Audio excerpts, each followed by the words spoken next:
பானு வணக்கம். கோயம்பேட்டில் இருக்கக்கூடிய அந்த போக்குவரத்து நெரிசலை குறைப்பதற்காக வண்டலூரை அடுத்த கிளாம்பாக்கத்தில் புதிய பேருந்து நிலையம் அமைக்கப்பட்டு கடந்த சில நாட்களுக்கு முன்பாக அது மக்கள் பயன்பாட்டுக்கு கொண்டு வரப்பட்டது. இந்த பேருந்து நிலையம் கிட்டத்தட்ட 300 கோடி ரூபாய் 394 கோடி ரூபாய் அளவில் செலவிடப்பட்டு அது மிக பிரம்மாண்டமாக அந்த பேருந்து நிலையம் கட்டப்பட்டு முதலமைச்சர் மு க ஸ்டாலின் நேரடியாக சென்று அந்த பேருந்து நிலையத்தை திறந்து வைத்து அங்கு இருக்கக்கூடிய பல்வேறு உள்கட்டமைப்பு வசதிகளை பார்வையிட்டார். இந்த பேருந்து நிலையத்துக்கு கலைஞர் நூற்றாண்டு பேருந்து நிலையம் என பெயர் வைக்கப்பட்டது. அதைத் தொடர்ந்து கிட்டத்தட்ட ஒவ்வொரு நாளும் அந்த கிளாம்பாக்கம் பேருந்து நிலையத்தில் 2310 பேருந்துகள் இயங்கக்கூடிய வகையில் மிக பிரம்மாண்டமாக அது கட்டப்பட்டு மக்கள் பயன்பாட்டுக்கு கொண்டு வரப்பட்டிருக்கிறது. இந்நிலையில் குறிப்பாக கோயம்பேட்டில் இதற்கு முன்பாக இந்த பேருந்து நிலையம் செயல்படும் போது அங்கு பயணிகள் செல்வதற்கு ஏதுவாக பேருந்து வசதி மட்டுமில்லாமல் ரயில் வசதி, அதே மெட்ரோ வசதி உள்ளிட்ட பல்வேறு வசதிகள் எல்லாம் செய்யப்பட்டன.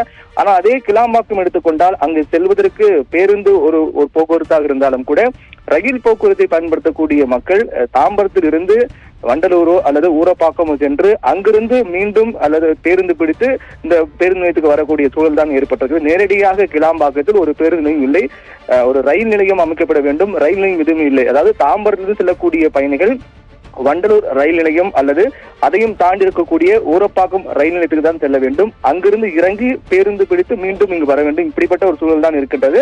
இந்த நிலையில் இது போன்ற ஒரு சிரமத்தை களைவதற்காக கிளாம்பாக்கம் பேருந்து நிலையத்துக்கு எதிரேயே ஒரு ரயில் நிலையம் அமைக்கப்பட வேண்டும் என்று தமிழக அரசு தெற்கு ரயில்வேயிடம் ஒரு கோரிக்கை வைத்தார்கள். அந்த கோரிக்கையின் அடிப்படையில் தான் கடந்த அக்டோபர் மாதம் தெற்கு ரயில்வேயின் சென்னை ரயில்வே கோட்டம் இதற்கான ஒப்பந்த புள்ளி கோரியது. அதற்கான பணிகள் நடைபெற இருப்பதாக தெரிவிக்கப்பட்டது. முதற்கட்டமாக இந்த ரயில் நிலையம் அமைப்பதற்காக தமிழக அரசு தரப்பில் குறிப்பாக CMDA தரப்பில் 20 கோடி ரூபாய் நிதி ஒதுக்கீடு செய்யப்பட்டிருக்கிறார்கள். இந்த ரயில் நிலையத்தை பொறுத்தவரையில் மின்தூக்கி, நகரம் படிக்கட்டு, மேற்கூரை உள்ளிட்ட 3 நடைமேடை வசதிகளோடு அமைக்கப்பட இருப்பதாக தெரிவிக்கப்பட்டிருக்கிறது. இந்த ரயில் நிலையத்தை பொறுத்தவரையில் வருகின்ற ஆகஸ்ட் மாதத்துக்குள்ளாக முடிவுற்று மக்கள் பயன்பாட்டுக்கு கொண்டு வரப்பட வேண்டும் என்ற அடிப்படையில் தான் இந்த பணிகள்லாம் மேற்கொள்ளப்பட்டு வருவதாக தெரிவிக்கப்பட்டது.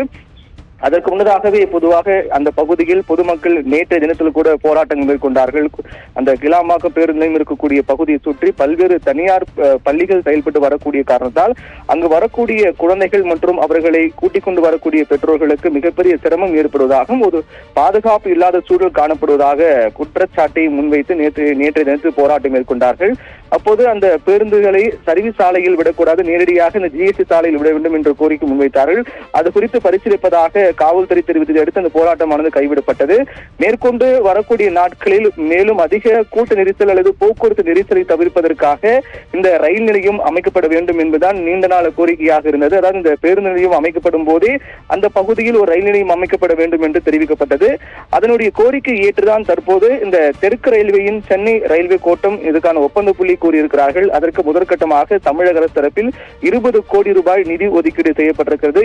இதற்கு பிறகு பணிகள்லாம் மிக வேகமாக நடைபெற்று வரக்கூடிய ஆகஸ்ட் மாதத்துக்குள்ளாகவே அந்த 3 நடைமேடை மற்றும் மின்தூக்கி, நகரம் படிக்கட்டு, மேற்கூரை உள்ளிட்ட வசதிகளோடு இந்த ரயில் நிலையம் அமைக்கப்பட்டிருக்கிறது. இது வருகின்ற ஆகஸ்ட் மாதத்துக்குள்ளாக மக்கள் பயன்பாட்டுக்கு வர இருக்கிறது.